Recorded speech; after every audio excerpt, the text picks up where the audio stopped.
Vamos lá, eu quero fazer a leitura do versículo 12 até o 17, uma leitura rápida, e na sequência a gente vai começar a compartilhar. Apocalipse 2, 12 ao 17, essa mensagem de Cristo Jesus à sua igreja, a igreja de Pérgamo, né? Era a igreja de Pérgamo lá na Ásia, onde é a atual Turquia, aquela região. Vamos lá, vamos ler, está projetado aqui. Eu vou ler, você acompanha, tá bom? Ao anjo da igreja em Pérgamo, escreva: estas são as palavras daquele que tem a espada afiada de 2 gumes.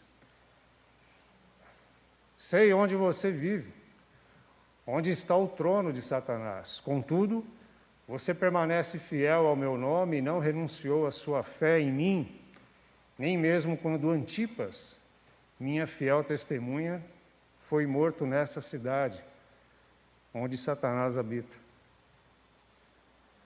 No entanto, tenho contra você algumas coisas. Você tem aí pessoas que se apegam aos ensinos de Balaão, que ensinou Balaque a armar ciladas contra os israelitas, induzindo-os a comer alimentos sacrificados a ídolos e a praticar a imoralidade sexual. De igual modo, você tem também os que se apegam aos ensinos dos nicolaítas. Portanto, arrependa-se, senão virei em breve até você e lutarei contra eles com a espada da minha boca.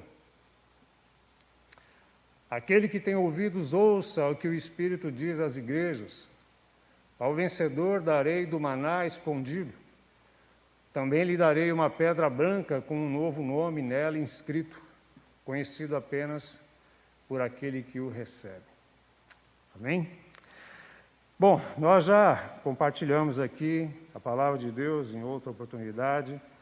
E já falamos que Apocalipse significa revelação, descobrir, desvendar, tornar conhecido. O seu autor é o apóstolo João. E alguns versículos aqui, no capítulo 1, versículo 1, e outros versículos atestam, sustentam a autoria de João. Nós já falamos também que as mensagens às 7 igrejas da Ásia, quais são? Vocês lembram? Éfeso, Pérgamo, que mais? Tiatira, Sardes, Filadélfia, Laodiceia, Esmirna, né? São 7 igrejas daquela região. E que as mensagens a essas 7 igrejas, elas são atuais para todas as igrejas, em todos os lugares, em todas as épocas. Porque assim como elas, qualquer comunidade cristã tem as suas qualidades, tem as suas forças, tem os seus problemas, luta com as suas imperfeições, mas tem os seus pontos fortes e tem os seus pontos fracos. É isso que o Senhor nos ensina através das mensagens feitas a essas 7 igrejas.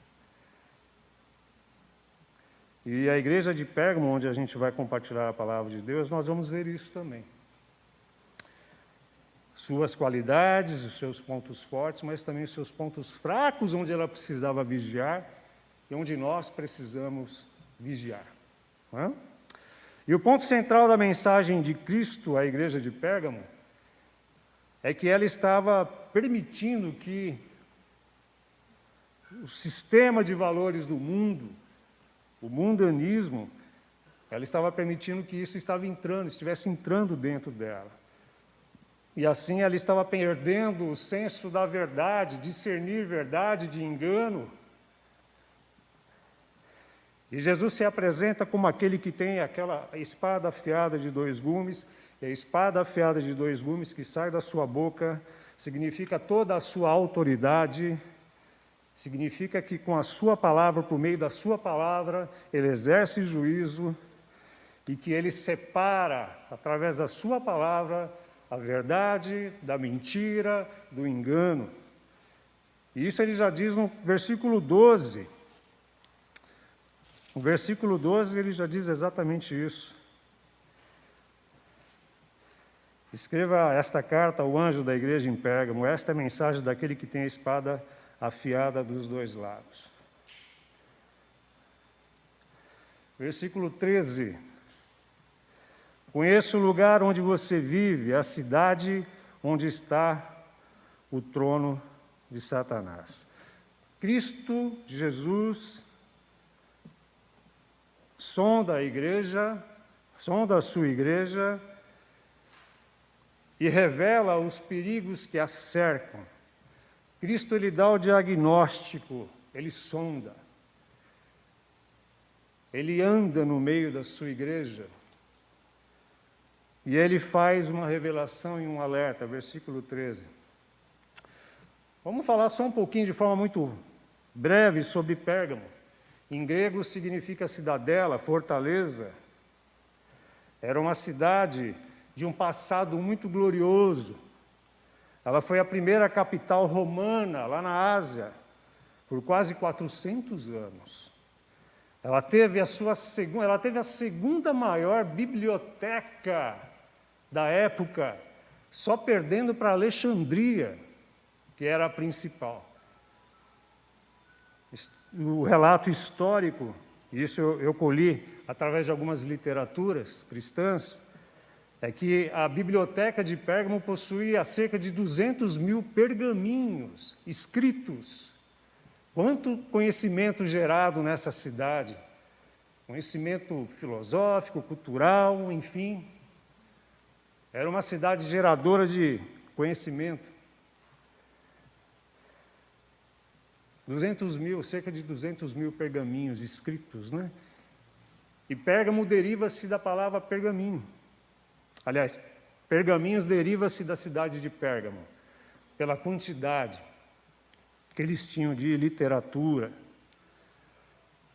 Mas também a cidade de Pérgamo era um destacado centro do paganismo, de idolatria, paganismo religioso, com seus altares para vários deuses, entre eles o deus grego Zeus, tinha um templo para ele, também tinha um centro de adoração ao Deus Salvador com S minúsculo, né? E Deus com S com D minúsculo, mas o Deus Esculápio, olha que nome difícil, né?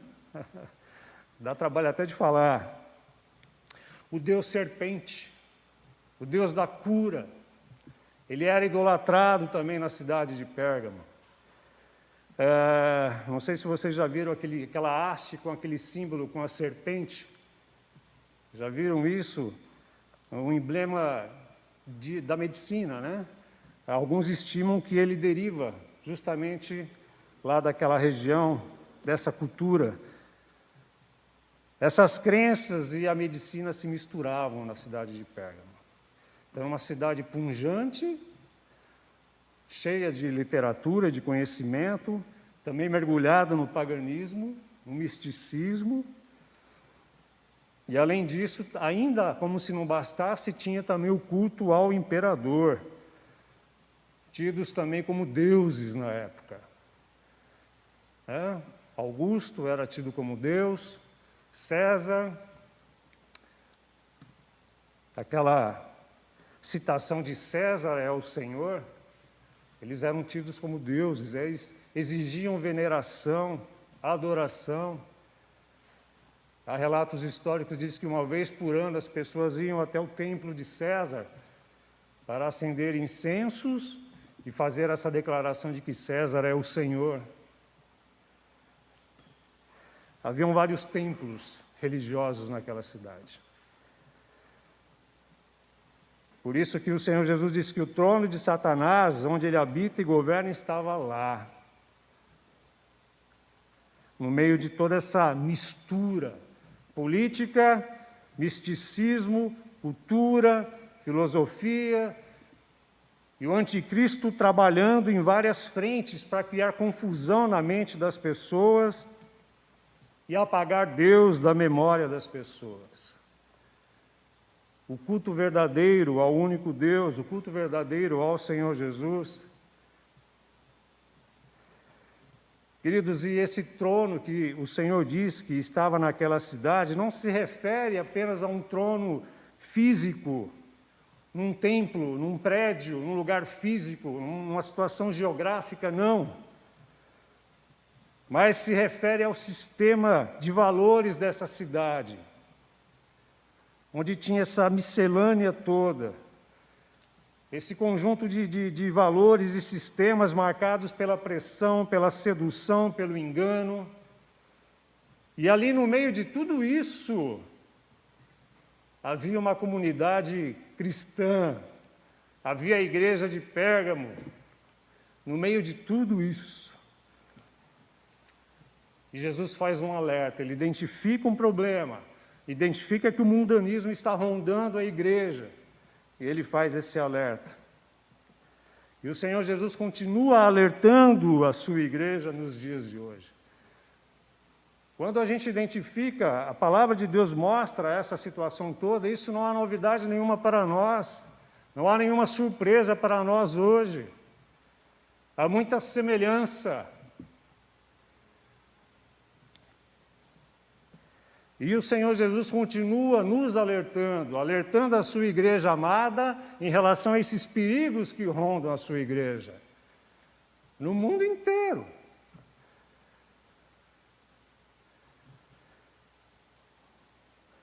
Perigos que assediam a sua igreja. Você tem ouvido os alertas de Cristo quanto à situação em que o mundo vive? Nós estamos ouvindo os alertas de Deus quanto a essa situação, onde valores estão sendo invertidos, bombardeando a minha mente, a nossa mente, o nosso coração o tempo todo. Não há nenhuma novidade quando a gente vê esses relatos bíblicos daquela época e nós olhamos a situação, o contexto hoje em dia.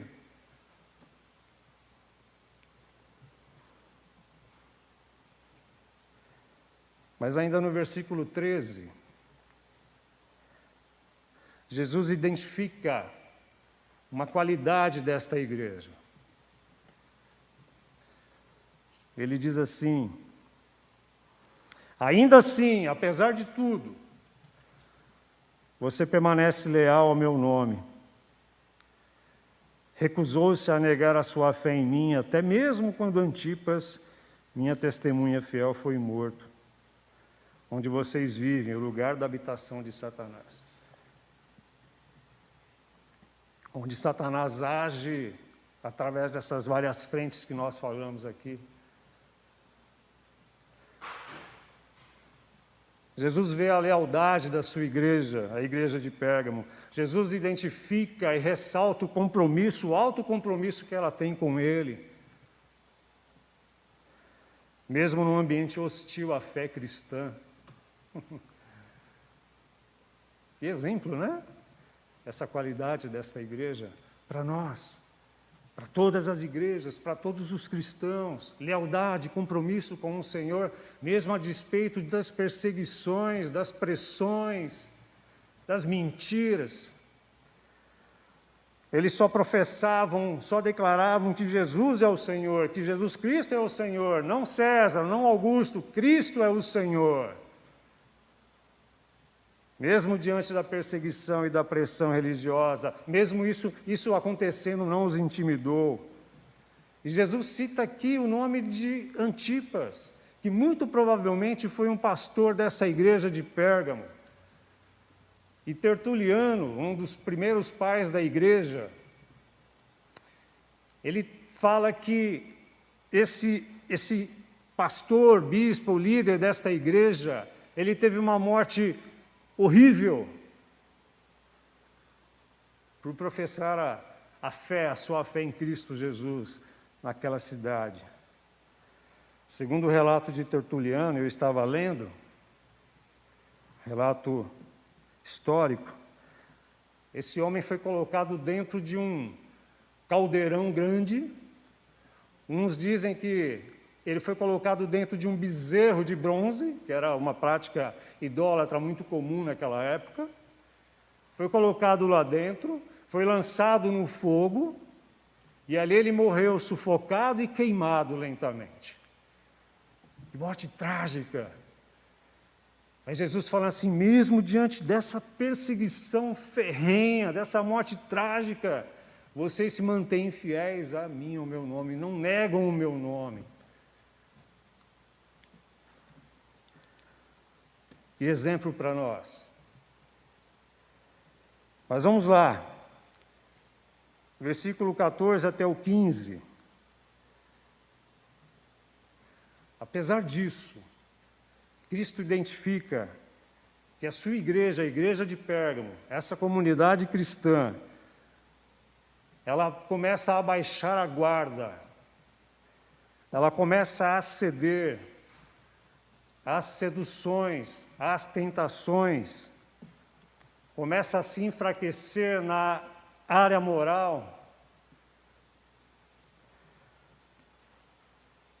E nós vemos que Satanás, como ele vê que a perseguição não está funcionando, ele muda de tática. Da perseguição que não deu certo, que não abalou a fé desta igreja, ele começa a usar agora a sedução, começa a assediar a igreja com a imoralidade, com o engano, com heresia. E a gente vê aí como ele tem um arsenal, né, queridos, para desestabilizar os crentes, para desestabilizar os cristãos, para querer enganar os cristãos. Ele não para.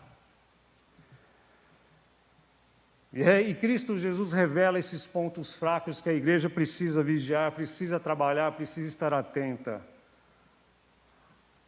Haviam os fiéis que estavam lá, mas também havia aqueles que estavam se desviando da verdade, aceitando outras doutrinas e relativizando os ensinos de Jesus. Olha lá o versículo 15. Aliás, o 14, e vamos até o 15. Contudo, eu tenho contra vocês algumas queixas. Você tolera em seu meio pessoas cujo ensino é semelhante ao de Balaão, que mostrou a Balaque como fazer o povo de Israel a tropeçar. Ele os instigou a comer alimentos oferecidos a ídolos e a praticar a imoralidade sexual.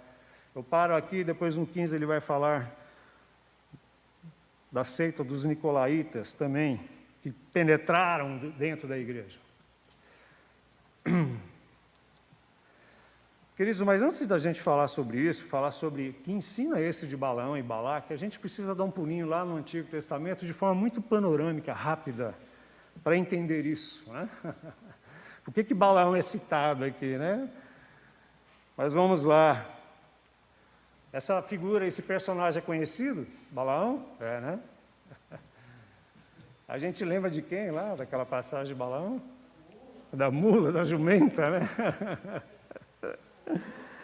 Ai, ai. Mas por que o Senhor cita este comportamento de Balaão instigando o povo de Israel a pecar?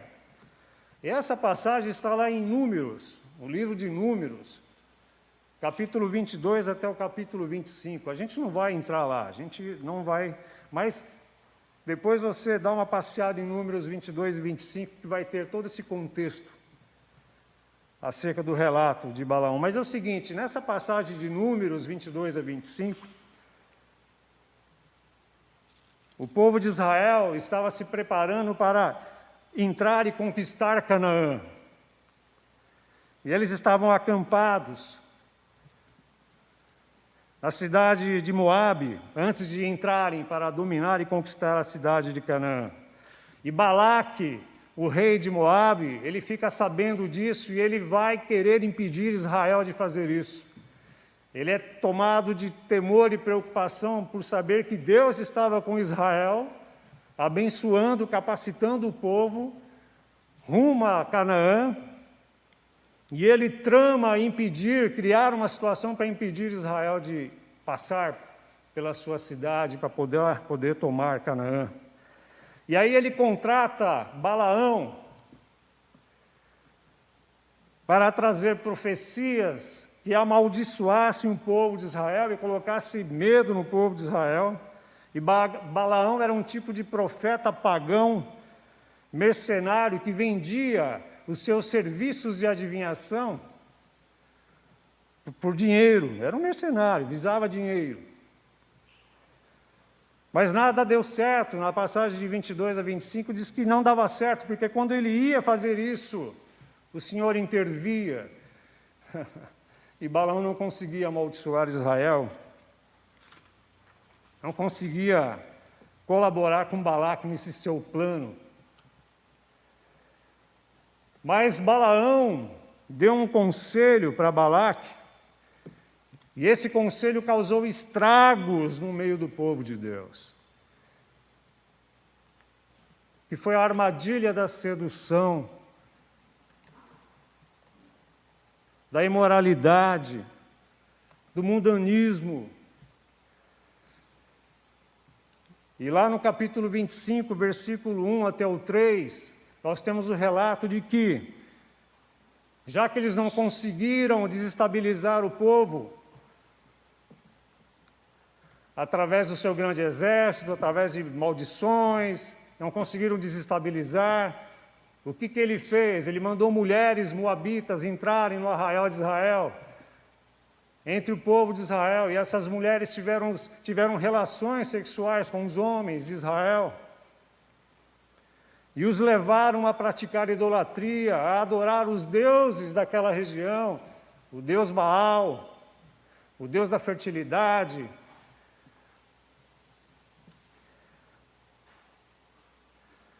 Queridos, nós temos o relato de que não foi um grande exército inimigo que desestabilizou Israel, que enfraqueceu Israel. Não, mas foi a sedução do pecado, da imoralidade, da idolatria, que enfraqueceu o povo de Deus. E você pode ler o capítulo 25 todinho de Números, que está lá esse registro. E o que isso tem a ver conosco? Que nós não podemos baixar a guarda,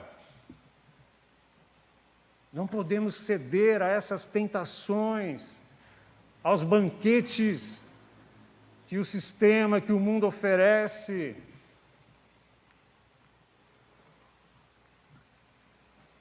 Nós precisamos tomar cuidado, ceder um pouquinho aqui, ceder um pouquinho ali, um atalhozinho aqui, uma mentirazinha aqui, não faz mal, não tem problema, está tudo dando certo, cuidado. A gente relaxa aqui na nossa caminhada de santificação, que é um processo na nossa vida. Isso nos enfraquece, isso enfraquece o testemunho da igreja, isso enfraquece o poder de Deus, não por causa de Deus, mas por nossa causa, por causa dos nossos pecados, dos nossos desvios. A igreja perde a sua influência.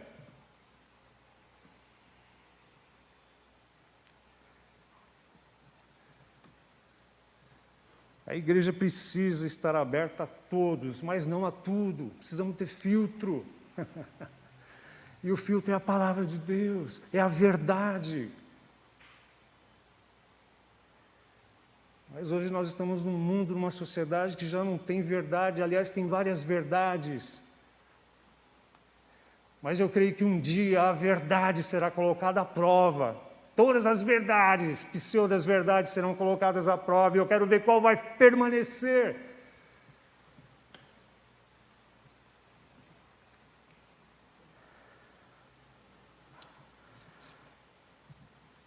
E aí Jesus fala assim, olha, aí também tem a seita dos nicolaítas.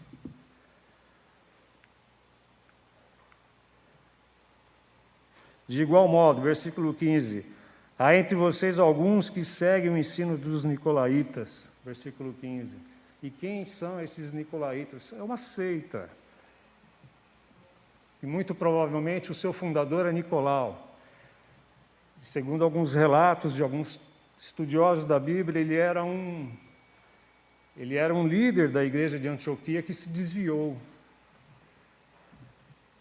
e criou essa seita. Um cristianismo, a marca dos nicolaítas era um cristianismo liberal.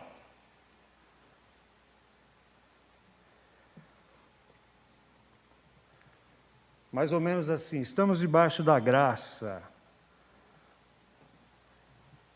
e não debaixo da lei. Mas o fato de estarmos debaixo da graça, e isso é verdade, não significa que nós temos uma licença dada por Deus para vivermos relaxadamente, dando brechas aos apetites vorazes da nossa carne, que é um perigo da nossa velha natureza. Era isso que eles ensinavam, pregavam, os nicolaítas. Um cristianismo liberal.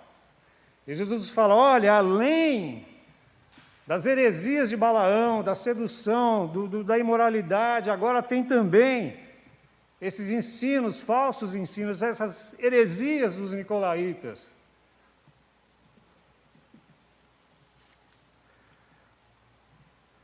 Ensinavam que o cristão não precisa se preocupar com a sua santificação,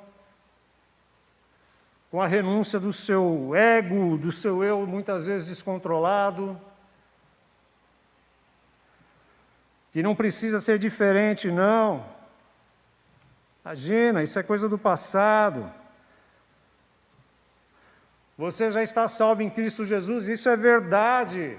Somos salvos pela graça mediante a fé em Cristo Jesus, isso é verdade. Mas eles diziam, isso basta, viva como você quiser. Não se preocupe com o seu testemunho. Isso não vai fazer nenhuma diferença onde você está, com quem você vive, não tem problema nenhum. Vai ser feliz. É o que eles ensinavam.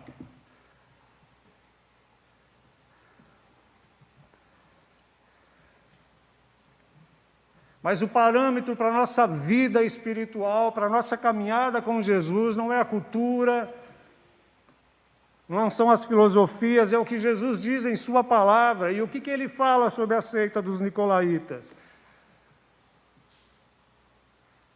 Ele rejeita esse tipo de ensino, esse tipo de comportamento entre os cristãos. Ele fala para a igreja de Pérgamo, cuidado, eu estou vendo que alguns aí dentro estão vivendo assim. É interessante que esse pecado dos nicolaítas era rejeitado lá em Éfeso e tolerado em Pérgamo, né? Olha só, capítulo 2, versículo 6, o que Jesus fala sobre isso.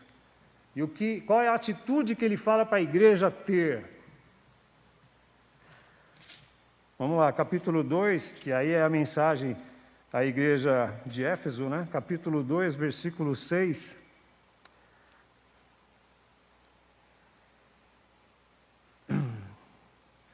Mas há isto a seu favor, falando para a igreja de Éfeso, tá? Você odeia as obras dos nicolaítas, como eu também odeio.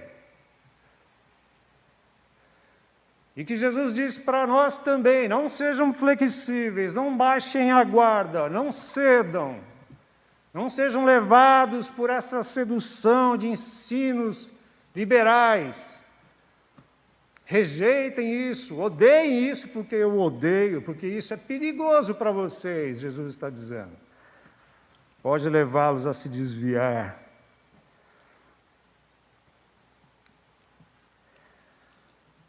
Versículo 16. Depois de tudo isso, desses alertas de Jesus, também Jesus levantando, exaltando a qualidade da igreja de Pérgamo, qual é a recomendação de Jesus? É que ele chama a sua igreja ao arrependimento, versículo 16. Portanto, arrependa-se, ou virei subitamente até você e lutarei contra eles com a espada de minha boca.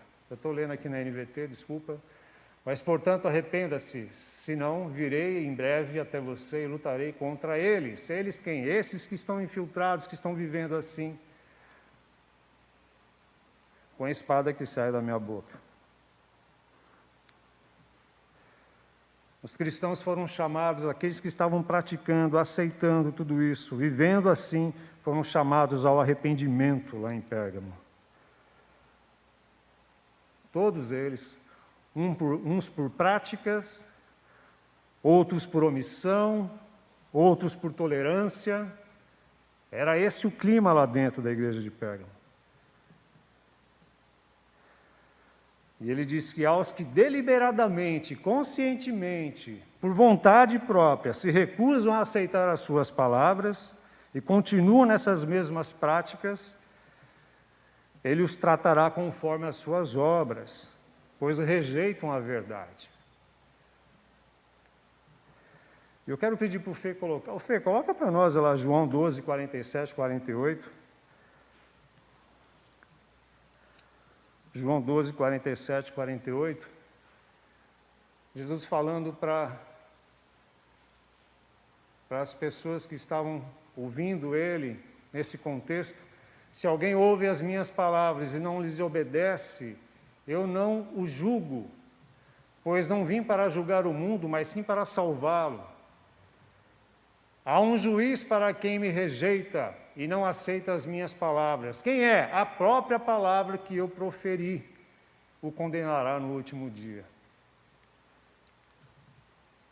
As pessoas estarão debaixo do juízo de Deus por causa de vossas próprias responsabilidades e escolhas de deliberadamente rejeitarem o Senhor e a sua palavra e fazer as suas escolhas.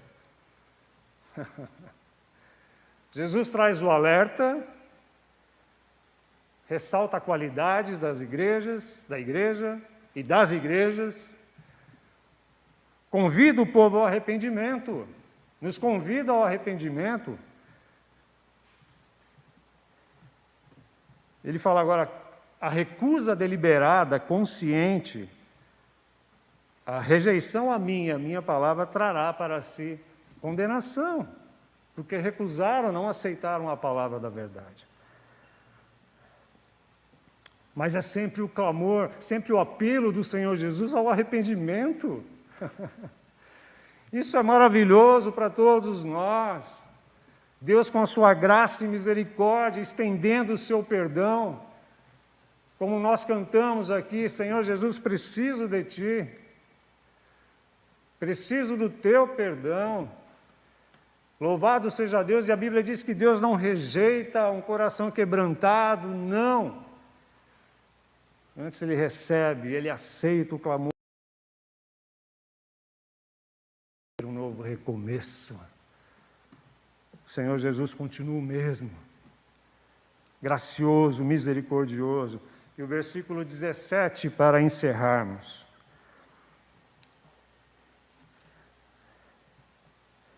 Quem tem ouvidos para ouvir, ouça o que o Espírito diz às igrejas.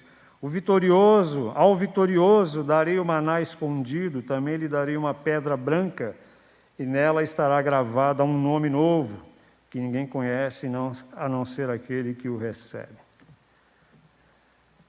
Cristo Jesus recompensa os vencedores, aqueles que permanecem firmes, quando pecam, reconhecem, clamam por perdão, são perdoados e continuam caminhando com o objetivo e propósito de agradar o seu Senhor.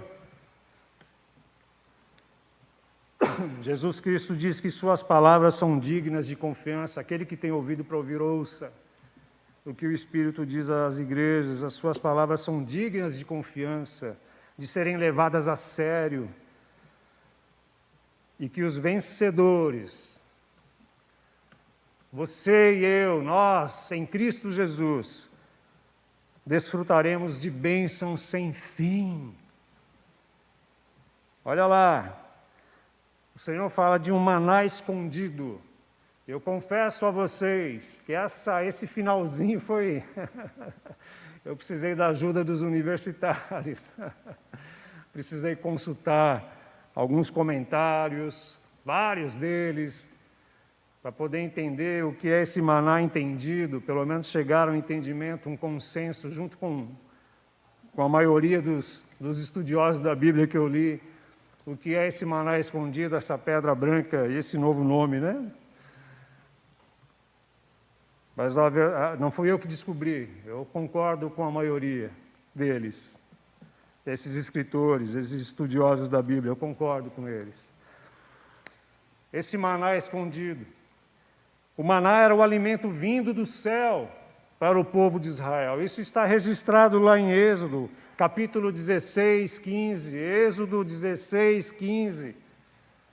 Quando Moisés diz ao povo: este é o pão, o maná, este é o pão que o Senhor lhes deu para comer. Esse é o pão que veio do céu para vocês comerem durante esse tempo de peregrinação. Esse maná escondido se refere ao banquete que nós teremos no céu, na presença do próprio Senhor Jesus Cristo. Desfrutaremos de um banquete. Aqueles que rejeitam as finas iguarias, os banquetes do mundo, que o mundo oferece, que esse sistema corrompido oferece, aqueles que rejeitam esse banquete aqui, essas finas iguarias, que aos olhos parecem apetitosas, aqueles que rejeitam elas, desfrutarão de um banquete glorioso na presença do próprio Senhor Jesus Cristo, desfrutarão da presença dEle. Esse é o maná messiânico, que representa a própria presença do nosso Senhor e Salvador Jesus Cristo, porque Jesus mesmo diz que Ele é o pão vivo que desceu dos céus, Ele é o maná celestial, é a sua presença.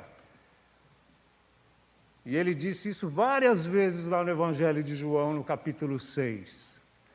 Capítulo 6 tem várias passagens, vários versículos, onde ele fala: eu sou o pão vivo que desceu dos céus.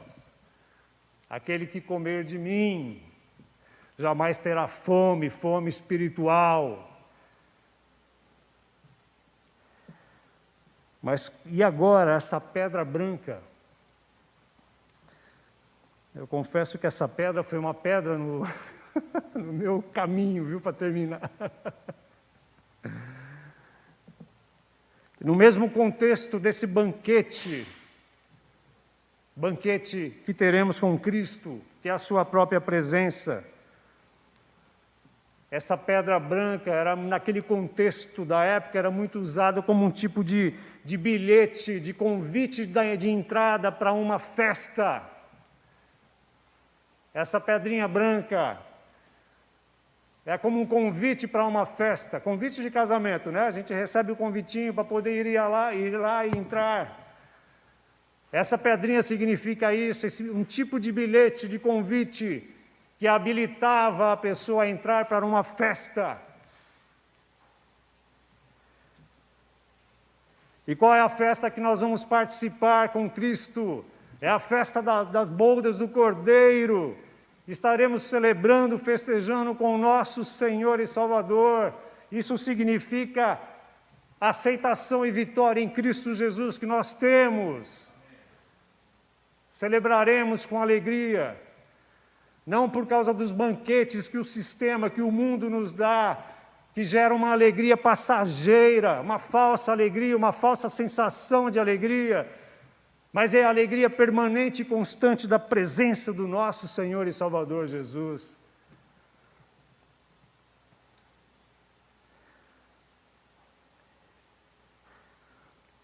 Essa pedra é símbolo da nossa aceitação em Cristo Jesus. Estamos habilitados em Cristo Jesus para participar dessa festa. E qual é esse novo nome? Eu não vou me chamar mais Rogério, não sei como é que vai ser, né? Em relação a isso. Mas, queridos, nós temos na palavra de Deus, em várias passagens, ocasiões em que algumas pessoas que tiveram um encontro transformador e verdadeiro com Deus tiveram seus nomes mudados. Nós temos o exemplo, por exemplo, de Abrão, que se tornou Abraão, pai de muitas nações, gente de fé, que viria a crer em Deus. Nós temos Jacó, e teve o seu nome mudado de Israel para Jacó, porque ele lutou com Deus e prevaleceu, aquela passagem que está lá. Ou seja, ele foi tocado por Deus, teve um encontro transformador com Deus, deixou de ser Jacó o enganador, o mentiroso, e a ser o Jacó dependente de Deus, totalmente dependente de Deus. Pedro, quando teve o encontro com o Senhor Jesus, também teve o seu nome mudado para Cefas, pedra. Jesus já se referindo a ele em relação à sua liderança na igreja primitiva, o líder relevante que ele seria, o servo que ele seria. Então isso quer nos dizer, quer nos passar a ideia bíblica de que esse novo nome reflete a nossa condição de filhos e filhas de Deus, reflete a nossa condição em Cristo Jesus, reflete uma condição de que nós somos agora uma nova pessoa. Não é ter o nome alterado, mas ter uma vida transformada, uma vida mudada para a glória de Deus. É isso, a ideia é essa. Uma vida, uma condição nova, uma vida nova, transformada em Cristo Jesus.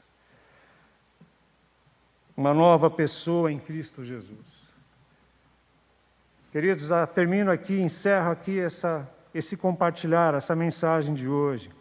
Cristo Jesus continua falando conosco, falando com a sua igreja, dando os seus alertas, fazendo os seus diagnósticos com base na sua palavra e chamando-nos sempre ao arrependimento quando nós identificamos áreas que precisam ser corrigidas.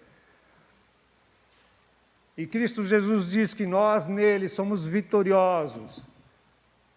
Participaremos de uma alegria já aqui, mas uma alegria sem fim, uma alegria tremenda na sua presença, constantemente.